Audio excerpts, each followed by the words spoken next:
Okay, so hi. Yeah, just making this video for tutorial para sa mga kaibigan ko na ang tataas na ng rank pero ang tatanga pa rin. Now, yeah. But anyway, this is basically for a lot of people na nakilala ko for all throughout the CSGO community, all throughout my games, and a lot of people I want to help improve kasi pag nakakalaro nila ako, medyo naiirita akong para sila maglaro. But, either way, I still want to play with them. Sometimes kahit talo. So, a few basic tips. We're gonna go about sensitivity, settings, tsaka the basic idea. The basic idea is to get better in aiming. Pagtutok. Generally better for aiming itself, which is the problem of the bulk of people who are in silver. Basically, being better in aiming will be enough to get you out of silver, and then of course you just go from there. Baby steps na tayo dito. Now, for now, like I said, bago muna ako dito. Now, ano ba una sa aking sensitivity? Now, isa sa mga rason kung bakit hirap na hirap tumutok yung mga tao kasi ang tataas ng sensitivity nila, could be the mouse, whatever. It's I don't believe it relies heavily on what hardware you're using. Kahit PisoNet mouse pa yan, as long as kahit paano accurate ka. Siyempre, pagtagal kailangan mo na ng high level gear para gumaling-galing ka naman. Pero, for the most part, iwasan lang yung mga ganito. Alam ko, default 2.5 ang normal mouse DPI mo, normal na DPI ng mga mouse or yung dots per inch ng mga mouse, kahit yung mga A4 Tech na hindi na-adjust is 1,000 to 800. So, eto, nakaset sa 1,000 to mouse ko kasi para standard lang. Tapos, naka 2.5 ako, which is yung default ni CS ko. Now, siguro dati, yung mga Counter-Strike 1.3, 3 sensitivity, okay lang yung mga ganito. Kasi doon na sana yung tao. Pero sa ngayon,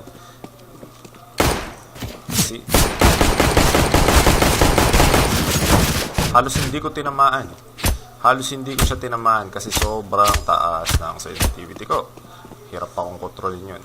Ngayon, kahit gaano ka kagaling, hindi ako naniniwala na kaya mo maging sobrang accurate sa ganitong klaseng sensitivity o ganito kataas. That's why nagbababa ako ng sensitivity. Ngayon, nasa 0.6 lang ako. Kailangan mo pang umikot.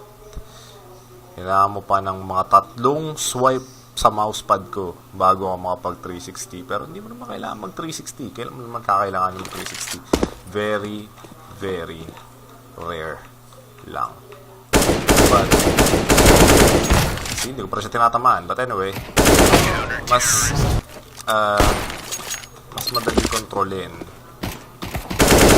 Mas alam ko kung nasan yung crosshair ko. Mas alam ko kung paano siya kukontrolin. Mas alam ko kung nasan siya. Therefore, mas madali kong matatandaan or mas madali akong makakatutok. It doesn't necessarily mean na pag nagbaba ka ng sensitivity, gagaling ka na. Siyempre, kailangan pa rin ng practice yan. Siguro mga 2 linggo bago ako nasanay sa sensitivity na to, hanggang sa naging muscle memory na lang ng katawan ko or ng braso ko na alam halos ng braso kung babagsak ng crosshair ko sa kada galaw ng mouse. Yes, it will get to that point. Now, so aside from yung sensitivity mo, obviously kailangan mo rin alisin sa settings, sa mga default settings ng CS ko kasi is naka-on ito. Ito katarantaduhan to. Pag in-on mo yan, hindi ka magiging accurate. Kasi, pag in-on mo yan, paiba-iba yung landing ng crosshair mo. Depende sa kung gaano kabilis ka mag-swipe. Meaning, kung mabagal ka mag-swipe, hanggang dito lang yan. Pero pag binilisan mo mag-swipe, umaabot ka dito. Kahit magkasing haba lang yung travel time ng mouse ko. Kasi isang full swipe lang yun Pero dahil mabilis siya, see, that will fuck you up a lot. That will fuck you up quite a lot. So, disable mouse acceleration. Just make sure na raw input is on. Mouse sensitivity, bahala kayo kung saan kayo komportable. Pero, preferably, mababang sensitivity lang to make it controllable. Siyempre, dito sa mouse, meron din ditong kailangan nasa kalahati lang yan. Para ate. Ba't hindi nakakalahati yung akin? Double click pala yun. Ito pala yun. Yan. Pointer speed. Nasa kalahati lang. Yan lang. Alisin mo yung enhanced pointer precision. Katarantaduhan nga yan. Hindi ko alam kung ba't naka-on yan sa computer ko. Pero, that was the point. Now, so that concludes sensitivity. Ako may na-miss pa ako.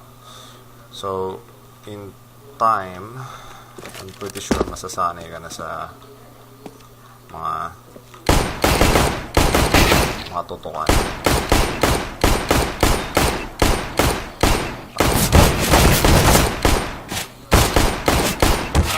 Parang mga tagato mga putangin ng tulad. Anyway, pagtagal masasanay ka na sa mga tutukan.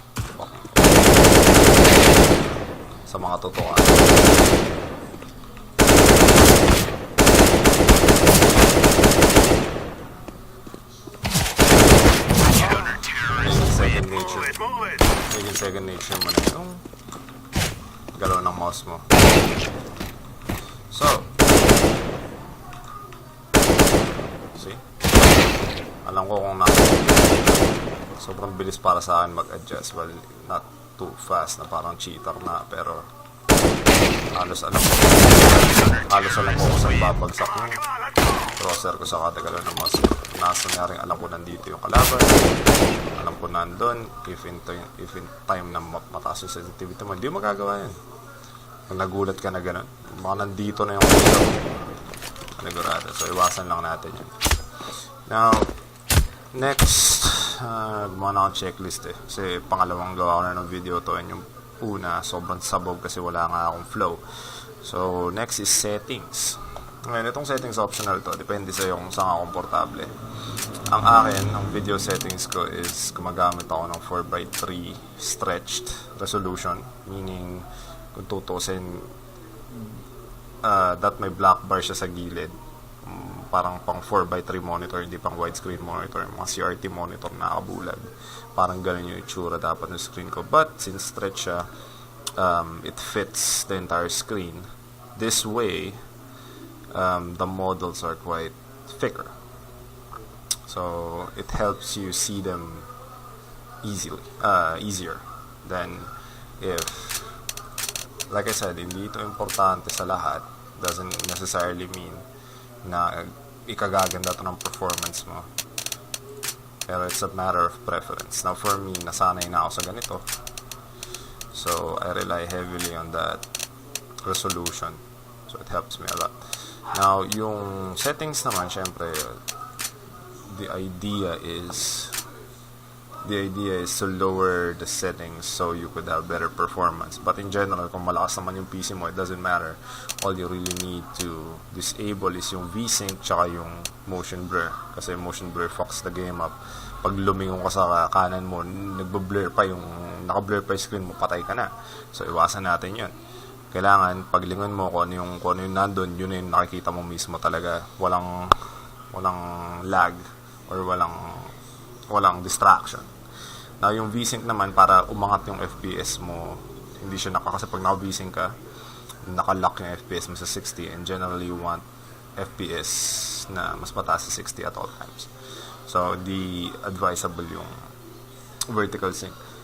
It's funny kasi itong CSGO hindi siya necessarily to be able to play competitive. Aalisin mo talaga yung mga pampaganda, or not everything but most of them, kasi hindi ka naman parang nagko-Call of Duty dito na habol mo yung textures. Ang habol mo is to get the advantage, and this is basically to have an advantage. But it is also a matter of preference. Kung nasanay ka sa 16x9, then go for 16x9. Bahala ka sa buhay mo as long as it helps you. You can play around a little bit, see kung anong mas okay sa'yo. But in general, all you really need, the main idea, obviously, is to have an advantage. Now, we're not going to be going to that a lot. So settings. And then aiming. Sa aiming, it speaks for itself. Now, normally, kung nagbaba ang sensitivity mo, madali na para sa yung, or pag nasanay ka na, medyo madali na para sa yung pumatay, or madali na para sa yung may pagtutukan. So, ang problema lang is, while may mga silver na marunong tumutok, or kahit paano may tutok naman, hilig naman nilang yumuko na ganyan. For no reason at all. Puta, I always say, sinong babaril mo sa sahig? Putang ina, ba't nandiyan ka nakatingin? Diba? Don't look at the fucking floor. Always aim where your enemy may or may not be at, any given point. So, for example, kung feeling ko may tao dito or pwedeng may tao dyan, pag hindi ako dyan nakatingin, pwede niya ako mapatay. So, I pre-aim that spot. So, kung may tao man dyan, instant kill. Diba? Kung wala, pre-aim ka ulit sa iba. But never look at the floor. Kasi, barilin mo dyan, bro. Diba? So, never, just never look at the floor. Better yet, just aim where your enemy may be. That's the point kung ba't niload ko tong pre-fire map na to. Just because that's basically the case. Kailangan matuto ka mag-pre-aim dito. This is the part where you learn how to pre-aim. Not necessarily pre-fire, but pre-aim. See what I mean? See? An enemy may be there. Enemy is probably there. So you're probably gonna be pre-aiming these spots para hindi ka nagugulat. Yun, may ulo doon, di ba? So, yun lang. Pre-aim ka lang. Never look down kasi disadvantageous yan. See? Kalabas ng ganyan. Adjust mo pang ganun. Diba? So,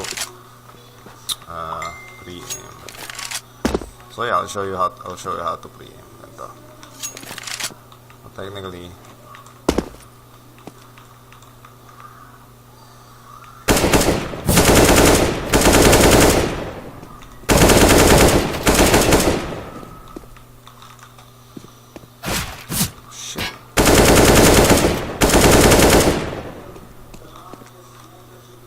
sobrang nabaliw ako, hindi ko na alam saan ako titingin. Pero, that's the point. If you pre-aim the spots, hindi ka magugulat. Diba? Kesa pag nakaganyan ka, tapos may nakita ang kalaban, tsaka ka lang adjust. I mean, you don't necessarily... So, what the fuck? Teka lang, tapusin ko lang. Ayun. Anyway, that was the point of the whole sweep. And always check your corners. Like so. Kulad yan. May tao dyan. Usually, tatakbo lang dito. May tao dito. Di ubos kayo. So, kailangan. Ang dali naman eh. Pre-aim ka dyan. Habang nandiyan ka pa, taka dito. Saka mag-pre-aim dito. May bobong sitting nag-push dyan. Hindi ko patay agad. Kung hindi nyo tinignan yan, kayo yung ubos. So, that's a silver play right there. And a lot of people, even in Gold Nova, ganun maglaro. So, sobrang cancerous na yung mga rank na yun. Anyway, yun. So, basically, it's all there is to it muna for now. Because the general idea to get out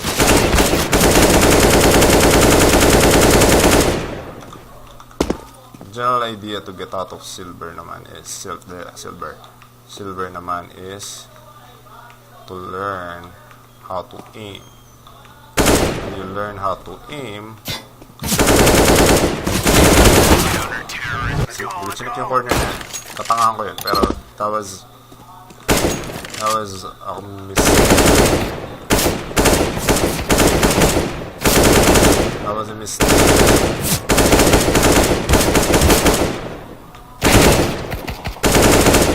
That was a mistake na should never be done, and technically you wanna stay away from being open to two people at once. So, hayop na yan. Basically bot siya, pero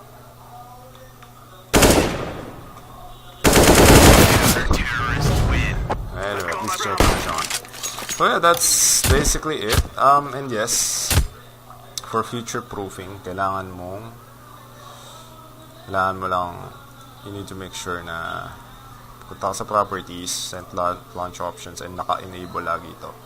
Now, for more information kung ano pa pwede mong gawin sa launch options mo and auto-exec configs and everything in that area, you can search naman online. There's a lot of motherfucker, what?